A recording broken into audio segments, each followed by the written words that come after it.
ক্রিকেটারদের নিরাপত্তার স্বার্থে ভারতে বিশ্বকাপ খেলতে যাওয়ার ব্যাপারে বিসিবিকেই নিতে হবে যৌক্তিক সিদ্ধান্ত বলেন জাতীয় ফুটবল দলের সাবেক অধিনায়ক আমিনুল হক।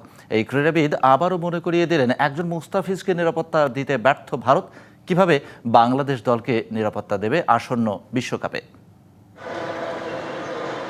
আগামী মাস থেকেই ভারত শ্রীলঙ্কার যৌথ আয়োজনে মাঠে গড়াবে টি-20 বিশ্বকাপের 10ম আসর। বিশ্বকাপের প্রায় এক মাস পর মাঠে গড়াবে আইপিএল। হাস্যকর বিষয় হলো আইপিএল এর আগে বাংলাদেশ দলকে নিজেদের মাটিতে বিশ্বকাপে খেলানোর জন্য উঠে পড়ে লেগেছে ভারত, অথচ সেই বিশ্বকাপ শেষে তাদের মাটিতে আইপিএল এ খেলার জন্য মুস্তাফিজকে দিতে পারবে না নিরাপত্তা।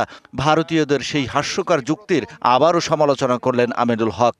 আমার বাংলাদেশ সবার আগে, আমার খেলোয়াড়রা সবার আগে এবং আমার খেলোয়াড়দের নিরাপত্তা সবার আগে, এবং একজন মুস্তাফিজকে যারা নিরাপত্তা দিতে পারছে না,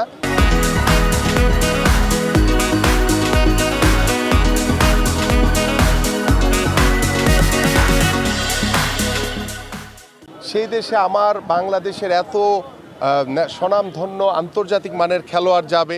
আমিনুল বললেন, দেশের সম্পদ ক্রিকেটারদের নিরাপত্তা বিবেচনায় ভারতে বিশ্বকাপ খেলার বিষয়ে যৌক্তিক সিদ্ধান্তটা নিতে হবে বিসিবিকেই। একই সঙ্গে ভাবতে হবে দর্শক ও গণমাধ্যম কর্মীদের নিরাপত্তা নিয়েও। সর্বোপরি দেশের সম্মানকে সমুন্নত রাখার ভাবনা ভাবতে হবে সবার আগে।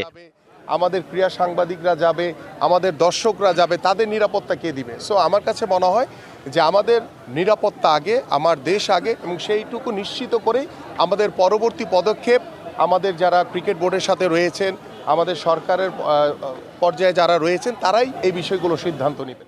নিরাপত্তা অজুহাতে গেল বছর থেকেই বাংলাদেশ সফর নিয়ে টালবাহানা করে আসা ভারত শেষ পর্যন্ত এবছরও ক্রিকেট দল পাঠায়নি বাংলাদেশে। শুধু তাই নয়, গেল বছর বাংলাদেশ নারী ক্রিকেট দলের ভারত সফর নির্ধারিত থাকলেও সেটাকে বাতিল করে শ্রীলঙ্কার মেয়েদের দেশের মাটিতে ডেকে সিরিজ আয়োজন করেছিল ভারত।